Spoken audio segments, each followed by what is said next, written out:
வணக்கம். இன்றைய புத்தகம் ஒரு துறவியைப் போல சிந்தியுங்கள். இப்புத்தகத்தின் எழுத்தாளர் ஜே ஷெட்டி அவர்கள். எதிர்மறையாளர்களின் வகைகள்.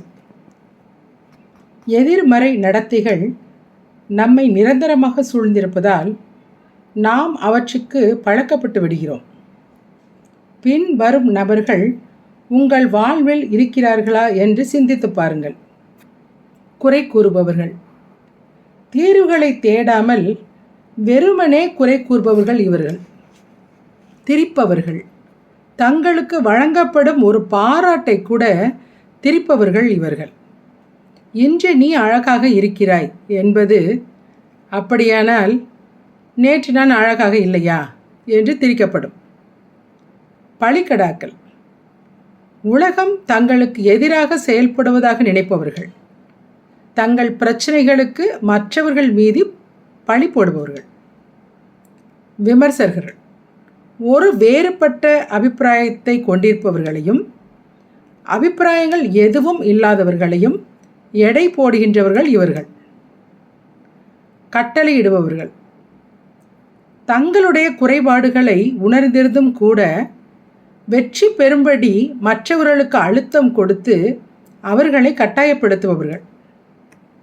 போட்டியாளர்கள். தங்களை மற்றவர்களோடு ஒப்பிட்டு தங்களை உயர்ந்தவர்களாகவும் தங்களுடைய தேர்ந்தெடுப்புகளை மேம்பட்டவையாகவும் காட்டிக்கொள்வதற்கு முயற்சி செய்பவர்கள் இவர்கள்.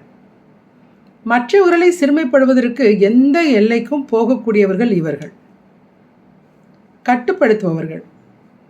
இவர்கள் தங்களுடைய நண்பர்களையும் கூட்டாளிகளையும் கண்காணித்து அவர்கள் அனைவரும் தங்களுடைய நேரத்தை எப்படி செலவிட வேண்டும், யாருடன் நேரம் செலவிட வேண்டும், எத்தகைய தேர்ந்தெடுப்புகளை மேற்கொள்ள வேண்டும் என்று அவர்களை கட்டுப்படுத்த முயற்சி செய்பவர்கள். நீங்கள் எதிர்கொள்கின்ற ஒவ்வொருவரையும் இந்த பெட்டிகளில் ஏதேனும் ஒன்றில் உங்களால் அடக்க முடியும். பொதுவாக இவர்கள் எல்லோரும் எரிச்சல் ஊட்டுகிறார்கள் என்று நீங்கள் கூறினால் ஒவ்வொரு உறவையும் எவ்வாறு கையாள்வது என்று உங்களால் தீர்மானிக்க முடியாமல் போய்விடும். ஒரு சூழ்நிலையில் நம்முடைய பாத்திரம் என்ன என்பது பற்றிய தெளிவான தீர்மானங்கள் மேற்கொள்வதற்கு எதிர்மறை நபர்களிடமிருந்து நாம் விலகியிருக்க மேற்குறிப்பிடப்பட்ட வகைகள் நமக்கு உதவுகின்றன.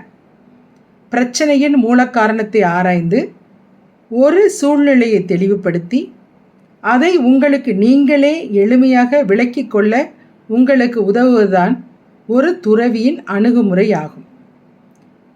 இந்த அணுகுமுறையை பயன்படுத்தி எதிர்மறையாளர்களை கையாள்வதற்கு தேவையான உத்திகளை நாம் வரையறுக்கலாம்.